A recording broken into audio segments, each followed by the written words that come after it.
Thanks, Leah. Appreciate it. Appreciate you guys coming. Well, get to talk about the great national sin tonight, slavery. And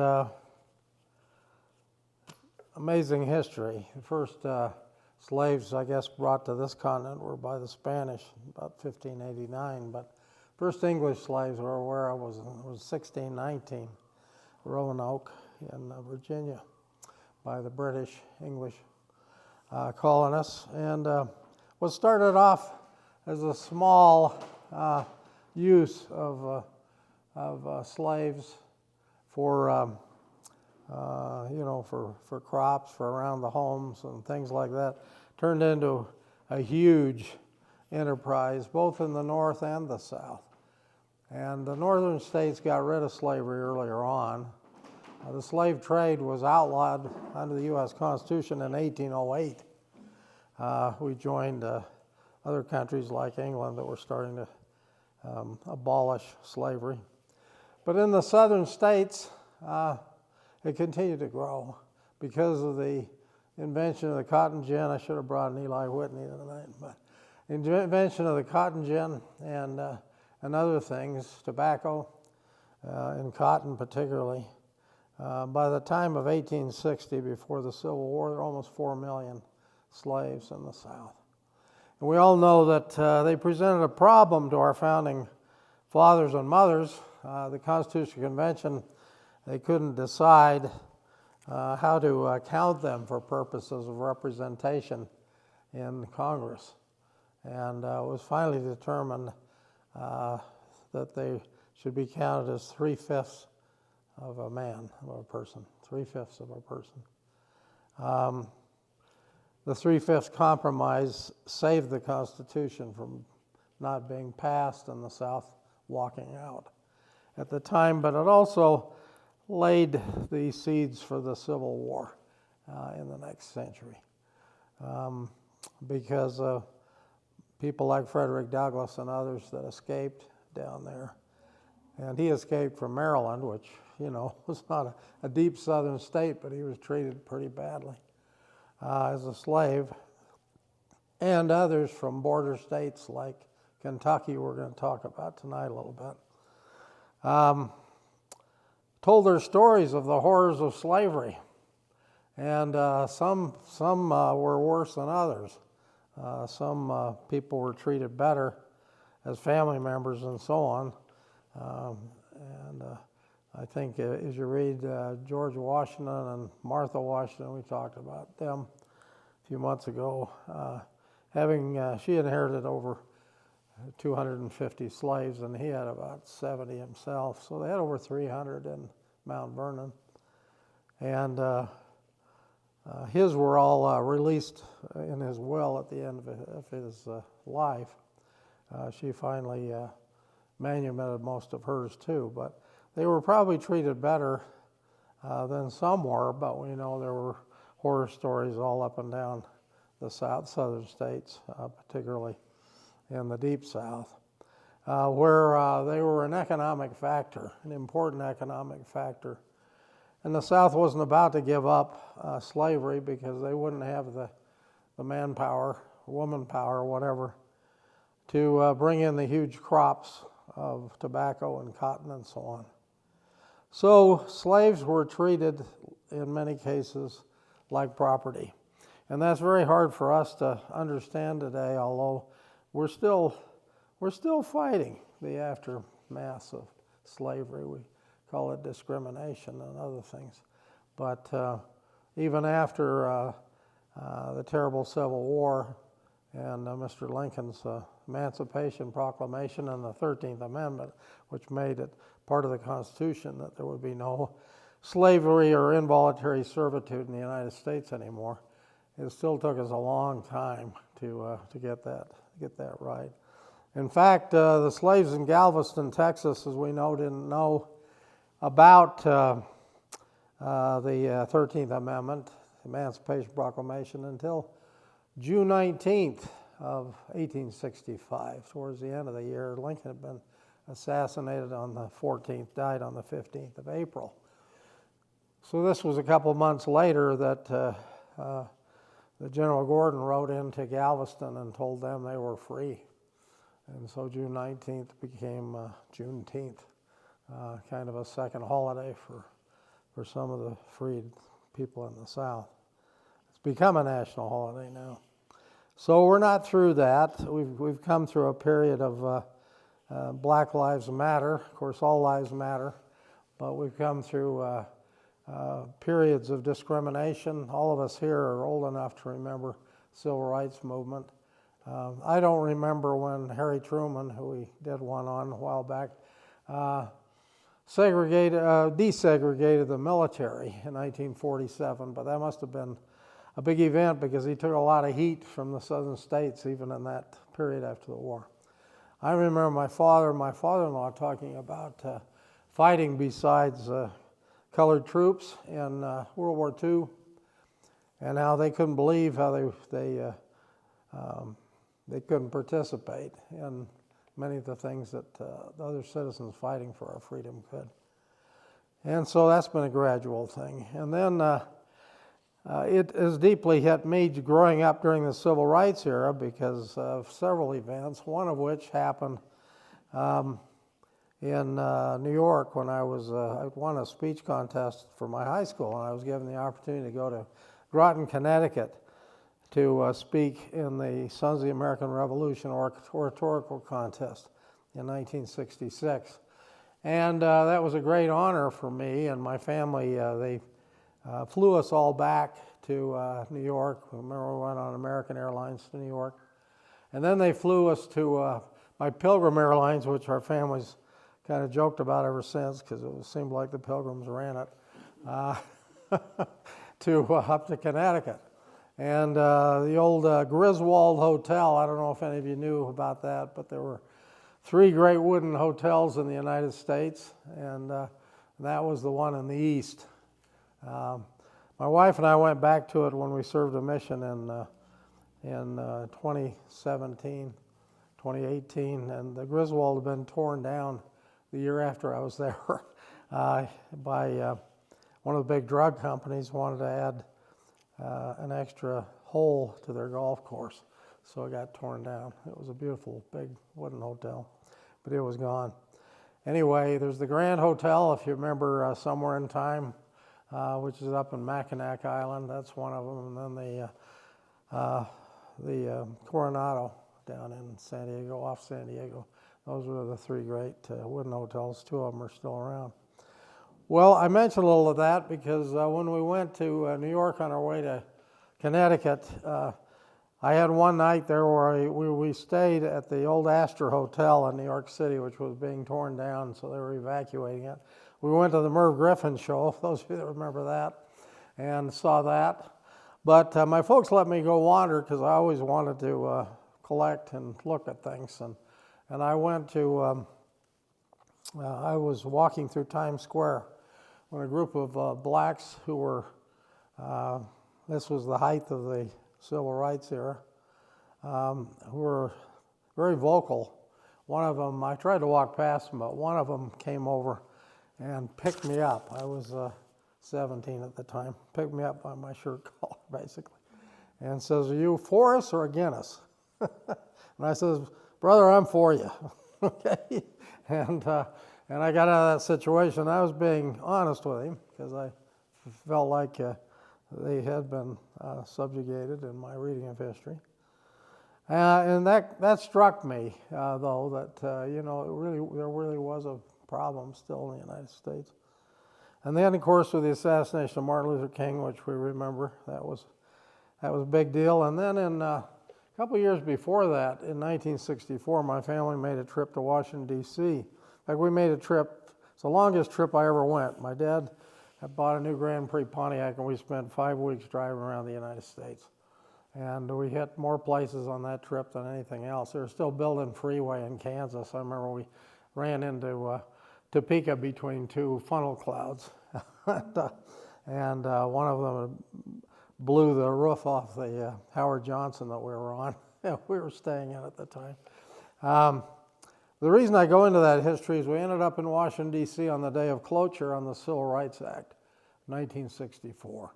Of all the days we could have been there, somebody interested in history like me, I was only 15 at that time, to be there and see all 100 senators on the floor, two Kennedy brothers. And my favorites at the time were Goldwater and Senator Dirksen from Illinois. But there were others that were there. Ribicoff from Rhode Island. Margaret Chase Smith was the only woman, and she was there. And it was an honor to see all of them working. But they voted on the Civil Rights Act and made it law. Well, that's almost a century by a year of the 13th Amendment, but we're still trying to get rights to people of color and so on that should have had their rights. Well, I wanted to lay the groundwork on slavery because slavery still rears its ugly head in different ways today. My favorite president, Abraham Lincoln, basically gave his life to get rid of slavery, but his first duty was to try to bring the country together, not let it be torn apart, and then everybody knew that the Civil War was basically over the issue of civil rights, of slavery.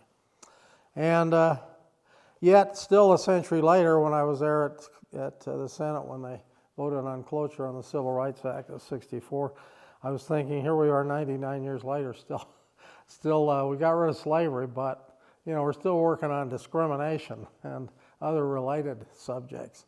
And I was very interested in the Black Lives Matter and other movements that have gone on, busing and all the things we could mention that we've lived through over the years. Well, can you imagine this family? Harriet Elizabeth Beecher Stowe was born on June 14th, 1811. She lived a long life till 1896. But most of her last years, she was a victim, we believe, of Alzheimer's. So she had an Irish female nurse that took care of her during most of the last 20 years when she was her last home. Do you know she had 3 homes that are all national sites you can go visit where she lived. The first is in Cincinnati. The second one is in Brunswick, Maine. And the final one is in Hartford, Connecticut. In Hartford, Connecticut, I don't know how well aware she was of what she was doing there, because I've got a quote of Mark Twain's, who was her next door neighbor, saying that she would just wander into homes where she wanted to because they had their homes open and they had no fences there. It's beautiful. I don't know how many of you have been to Twain's home and Harriet Beecher Stowe's last house. They're next door to each other in Hartford, in the Nook neighborhood of Hartford. Beautiful area even today. But Twain, this quote I'm going to mention a little bit, talks about how you'd hear the piano playing something downstairs or whatever you'd wander in, and there was Harriet Beecher Stowe playing the piano. And, or she was mumbling off things from earlier life. Her nurse was with her all the time, but still. But at any rate, she was born in a family of abolitionists, basically, people that wanted to abolish slavery. The Beecher family was quite famous and noted. Lyman Beecher, her father, was one of the early abolitionists in the United States.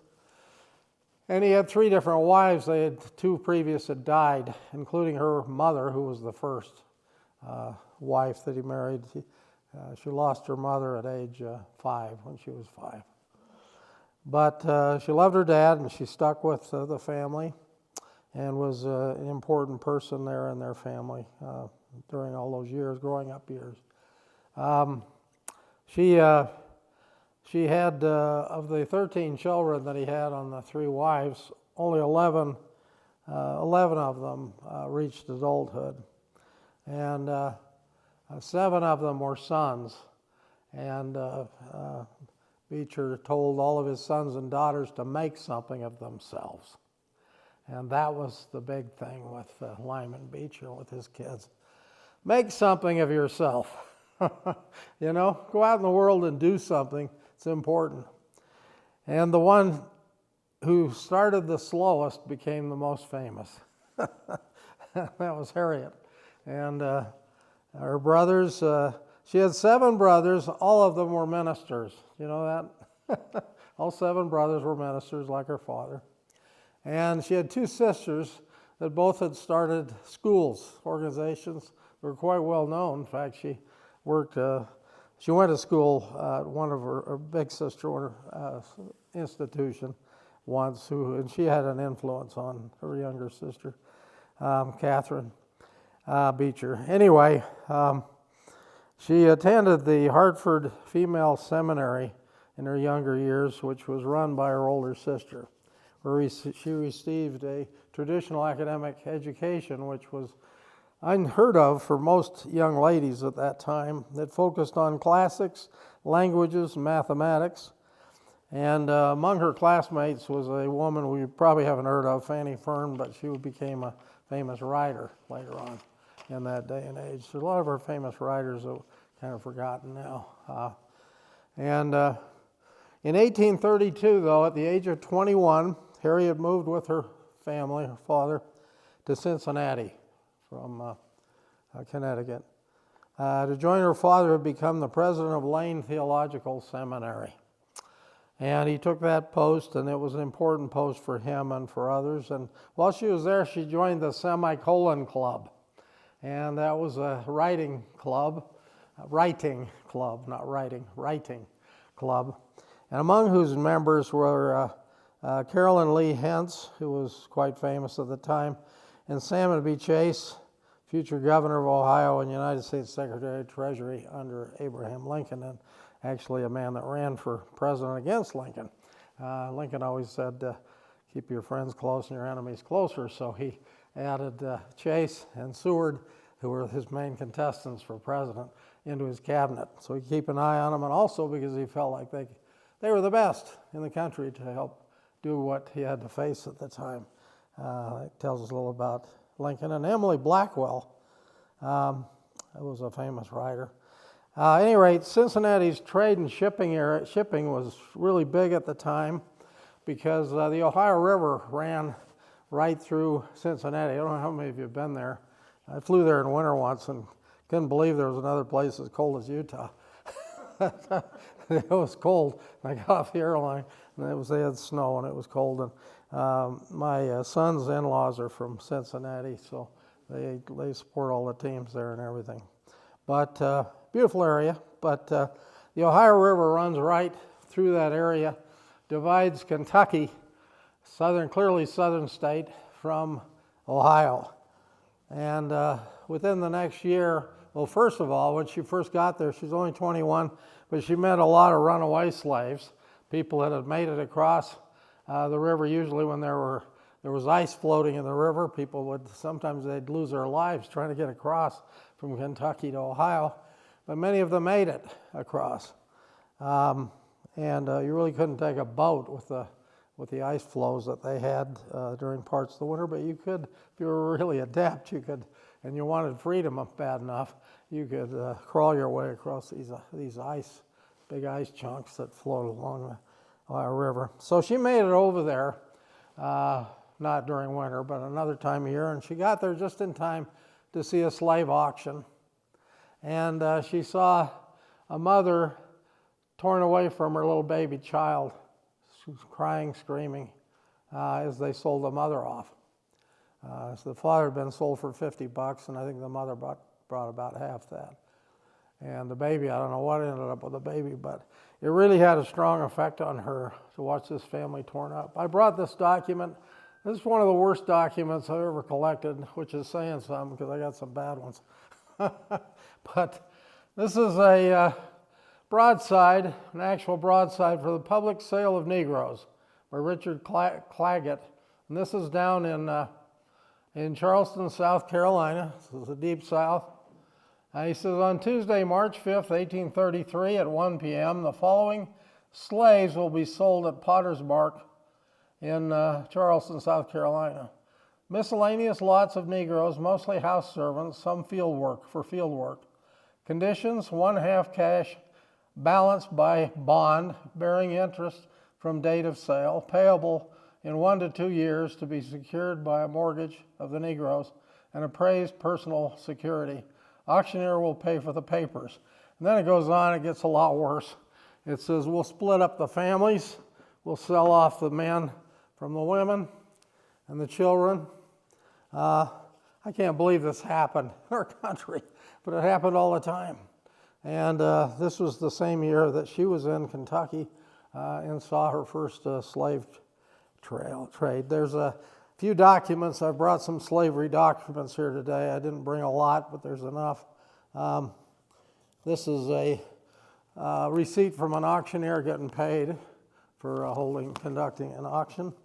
I brought I've got a whole series of northern state slave documents, but they're all earlier. This is from 1761. This is in New York, selling off a slave. So it's a century before that most of the northern states got rid of slavery.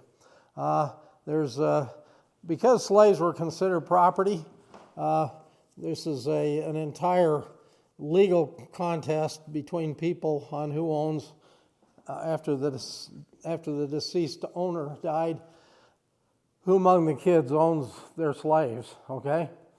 It's hard for us to imagine. I've got one document I didn't bring that I'm thinking of right now is a will from down south. I can't remember which, Virginia or something, but at any rate, it's a mid-19th century, about 1850, and it lists all of the slaves in a long list with how much they're worth. So, the men were the highest, $900, $800, $700. The women and children were much less. They were mostly house workers. The field workers were always the most expensive. That's what made it rough when slaves were abused, whipped, and so on to keep them in line. They didn't want to kill them because they were property. But they sure wanted to set an example, so they didn't run away or whatever. Many of the old newspapers, which I've got hundreds of, have runaway slave ads in them, particularly from the South. Because in 1850, the government passed the Runaway Slave Act, in which case the northern states were required by law to return any runaway slaves. Now, there are a lot of violations of that. Harriet Tubman and others set up underground railroads to try to save some of these people. Harriet Beecher Stowe wrote a few articles when she was in Cincinnati, but it wasn't until she married Calvin Ellis Stowe, a widower who was a reverend in the Lane Institute, where her father was the leader. He was a widower and a professor of biblical literature at the seminary, Lane Seminary. The two were married at the seminary on January 6, 1836. They had 7 children. They outlived, they outlived 4 of them. They lost four children. One child that died in particular had quite an effect on her, on what she did later. She felt of all of her brothers and sisters that she'd done the least of any of them. But she felt inspired to write about slavery. And it came kind of late in life because her husband, Charles Stowe, accepted an assignment as professor in Bowdoin College in Brunswick, Maine. And it was after the Fugitive Slave Act had passed in 1850. The combination of these Fugitive Slave Act, where states were required to return their slaves, many of them did.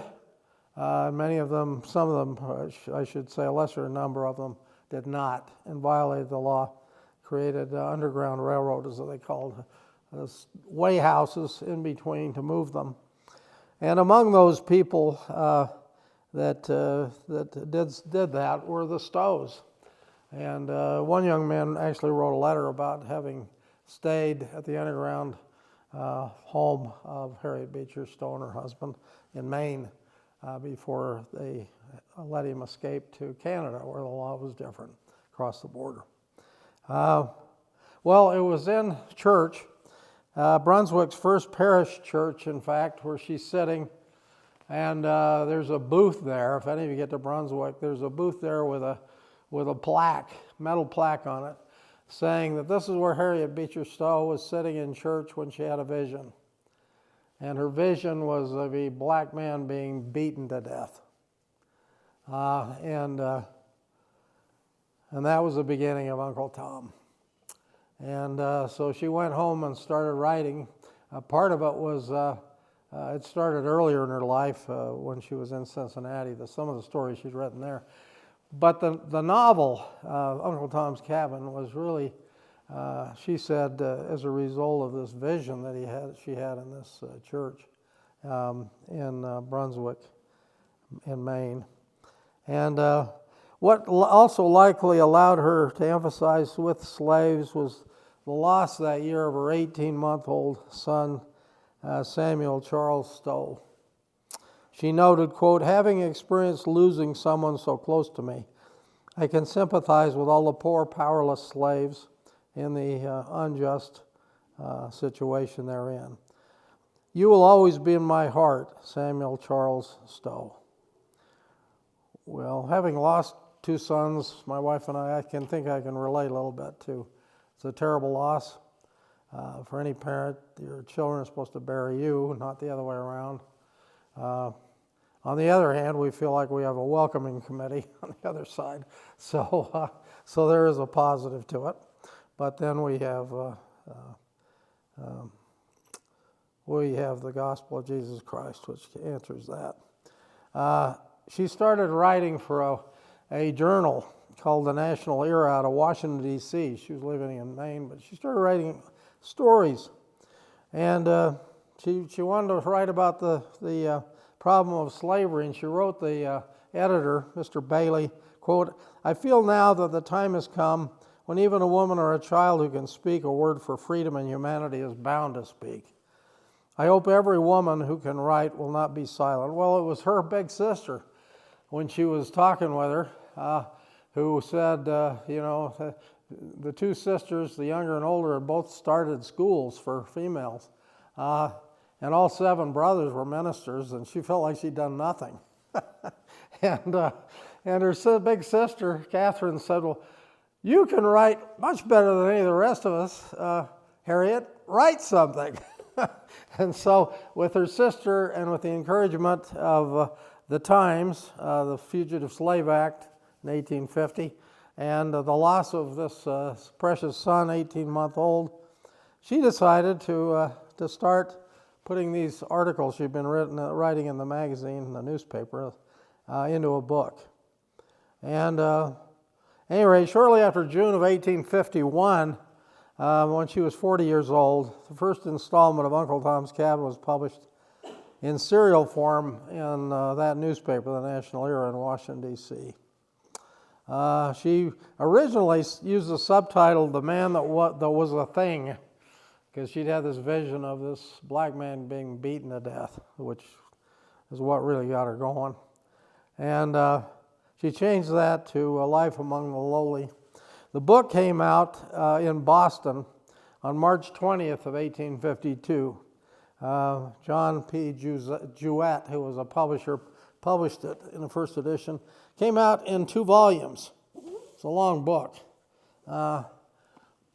This is the first edition. This is what it looked like when it came out. This is not only the first edition, we believe this may be the first copy The reason I say that is it's inscribed in the front by E.T.L. Littell. Littell's living era, he was an editor of a magazine in Boston.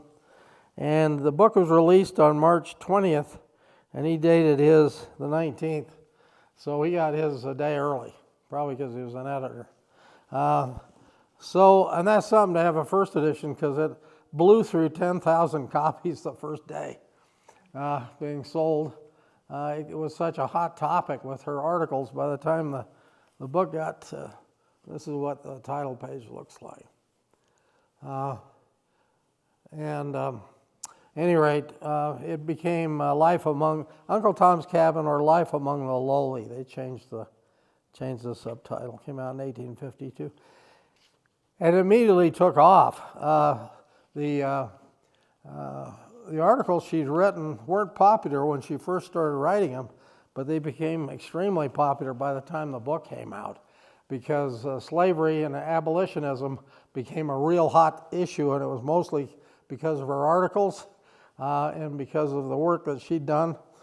And certainly other people like Frederick Douglass had an important part to play in that too, and others in the North that were trying to abolish slavery. It wasn't the only one. But can you imagine writing a book that changed history? I mean, we're not talking about Hemingway's The Old Man of the Sea, which is one of my favorite novels. We're talking about a book that changed people's thinking about the big national sin, about slavery. She was immediately hated in the South and loved in the North.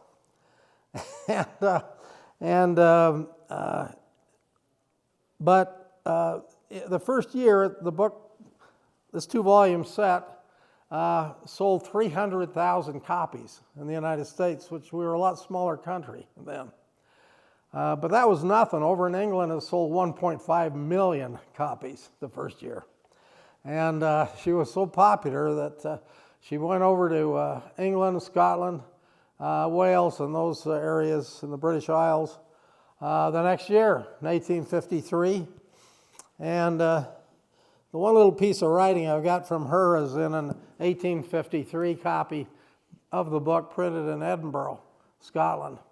And it's a pretty copy. By this time, they had gilt on it and everything. Of course, the English and the Scotch, they knew how to print books too. They were great.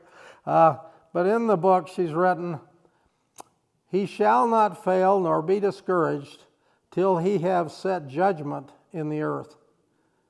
H.B. Stowe, Glasgow, April 16th, 1853.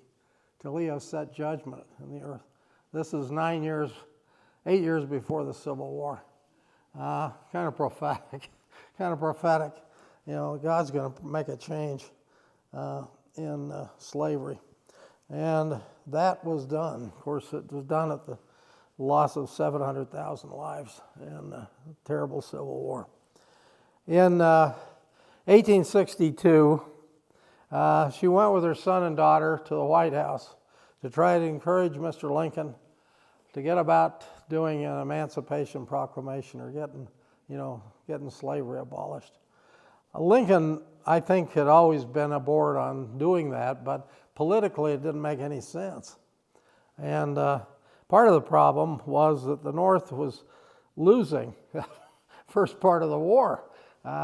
We had more manpower than the South. We had more industries producing things, although the South called on European nations to help them, and they got a lot of help because they were their market for tobacco and for cotton. And we had to we had to embargo the South basically to win the war. And somewhere I've got a little Bible that was embargoed off the SS Minnie in 1862, and it has a little stamp on the inside saying this came from the embargoed ship SS Minnie. So the North took charge of all of this contraband. It became heading to the South. Of course, this was a Bible, but still, there were other things they were all considered contraband. Well, her book took off like crazy, particularly in Europe and England. And but here it sold 300,000 the first year, which wasn't bad. According to Daniel R. Valero, an expert, he says the goal of the book was to educate Northerners on the realistic horrors of the things that were happening in the South. The other purpose was to try to make people in the South feel more empathetic towards the people they were forcing into slavery. I don't know how much of that happened. The book's emotional portrayal of the effects of slavery on individuals captured the nation's attention. I think we've mostly have grown up with some of the characters in the book. Unfortunately, Uncle Tom does get whipped to death at the end of the book. That's the way it ends, with Simon Legree, become famous. But the story of little Eva, who was the little girl little golden-haired girl that died young, and on her deathbed, made her father promise to let Uncle Tom go free. But it never happened before her dad died either. So Uncle Tom, who was always the goodly Christian guy, no matter how tough he was dealt with by his overseers, including Legree, who killed him, was never free in this life. And that was the point of the story. And little Eva's death was the other part of the book that really brought people to tears at the time. I watched I don't know if you remember Shirley Temple playing that part, but one of my favorite actors, Shirley Temple, played the part of little Eva and made her promise. I mean, they were trying to show her on her deathbed. It's kind of hard for me to picture Shirley Temple dying. She did as good a job as a youngster could do on the deathbed, but it's a little hilarious as I watch it now. If you get a chance to go home and look it up, it's a little hilarious to watch as she's trying to portray Eva dying, in front of her father and making him promise to let Uncle Tom go. Her father promises, but then the father died, like I said, so it didn't happen. Well, I don't know how many lives were changed in the South by it, but certainly throughout the rest of the Western world, things got changed a lot. Anti-slavery thing took off. And in fact, when she and her son and daughter went to the White House to try and encourage Abraham Lincoln to move it along, like many of the abolitionists were trying to do, first part of the war, but Lincoln was smart. He wanted to abolish slavery, but he knew that there was a time for it, and the Union hadn't won any battles. So he waited till after we won a big one in Pennsylvania to announce that we had that he would have issue an Emancipation Proclamation, and January 1st of 1863. But in 1862 was a rough period in the Lincolns' lives too, because they lost their second son, William Wallace. I read the letter of Mary Todd on his death here a few months ago. And Lincoln suffered just as much over the loss of these two kids as the nation did over the loss of their children and so on in the war. And it wasn't the proper time at that time, but she tried to encourage the president to move ahead with abolition. We all know the famous statement that gets quoted from the sons. We don't know if it happened, but the son said it did, and that is that when the two met, Lincoln said something to the effect of, "So you're the little lady that started this great big war." And she was a little shorty, and Lincoln was, 6'4". So it must have been an interesting event. The daughter just said in her memoirs of the meeting that the two of them laughed the whole time, that Lincoln had a wonderful sense of humor, which I thought was amazing, because this is after he was in mourning with the loss of Willie. But that's part of American history now, whether it happened or not. that statement was made. Been a lot of bestsellers over the years, but even historians, as I was preparing for this, I read a number of their statements saying that this was the one book more than any other that changed American history, was Uncle Tom's Cabin. You can talk about all the bestsellers everybody else sold, and some of them sold more copies, but this is the one that got everybody talking. And like Lincoln said, probably said, you started this great big war. It started, if nothing else, it started the debate, the national debate over slavery, which needed to come at some point because the founders couldn't hit it head on with the Constitution. They never would have got the Constitution. We never would have had a country. Anyway,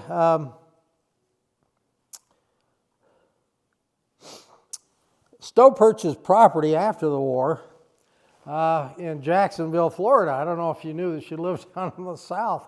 after the war. In response to a newspaper article in 1873, she wrote, "I came to Florida the year after the war and held property in Duval County ever since. In all this time, I have not received even an incivility from any native Floridian." So she was quite proud of that fact. I think by that time the country was realizing that even though some of them didn't like it, that slavery needed to be abolished. And there was always those groups of KKK and others that wouldn't go along with it. I think one of the KKK, we ought to do something on them someday. Glenn Beck asked me years ago if I had a KKK outfit, and I did, because he knew I probably had one of everything.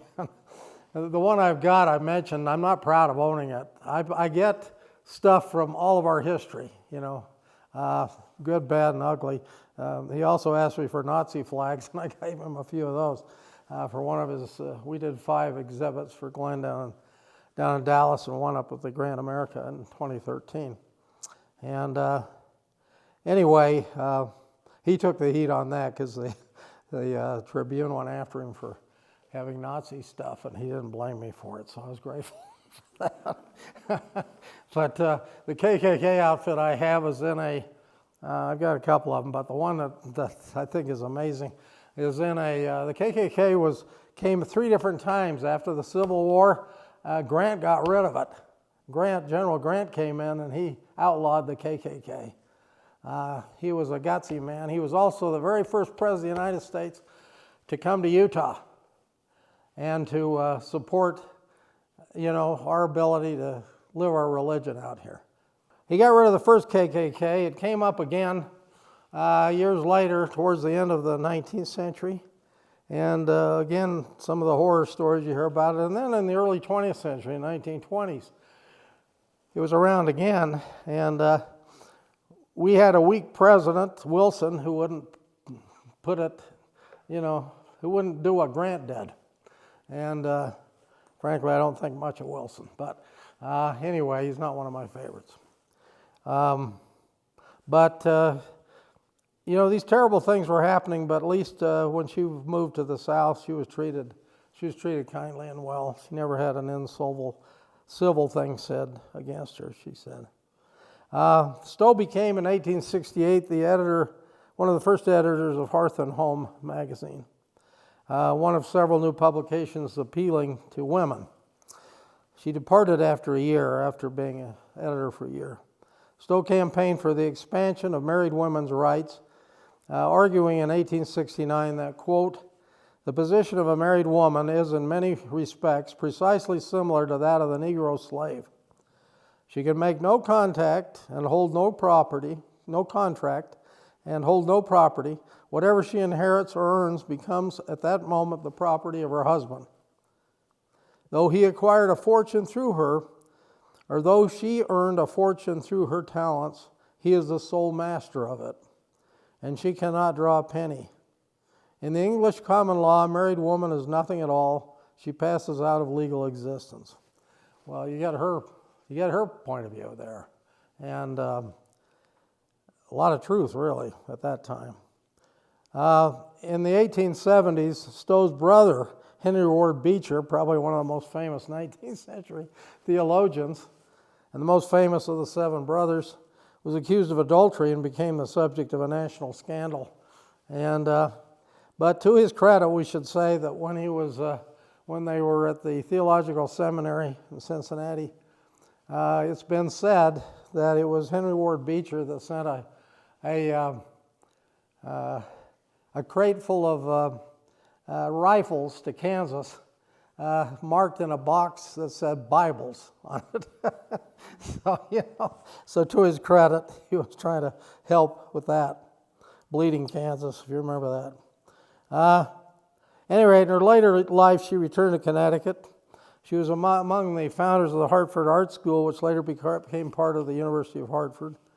We were on our mission. We were closer to Hartford Temple than Boston, so we used to go to Hartford all the time. And I always wanted to go. My favorite author, I've already spoken about Mark Twain, but we went to his home, And if you get a chance, my wife had been there a few years earlier, but I finally got to go there. There's a room upstairs in his home where he wrote Huckleberry Finn, my favorite novel. And the desk is still over in the corner by the two windows where he wrote. And so you need to see that if you get to Hartford. If you walk out in the yard, it's a stone's throw to Harriet Beecher Stowe's last home.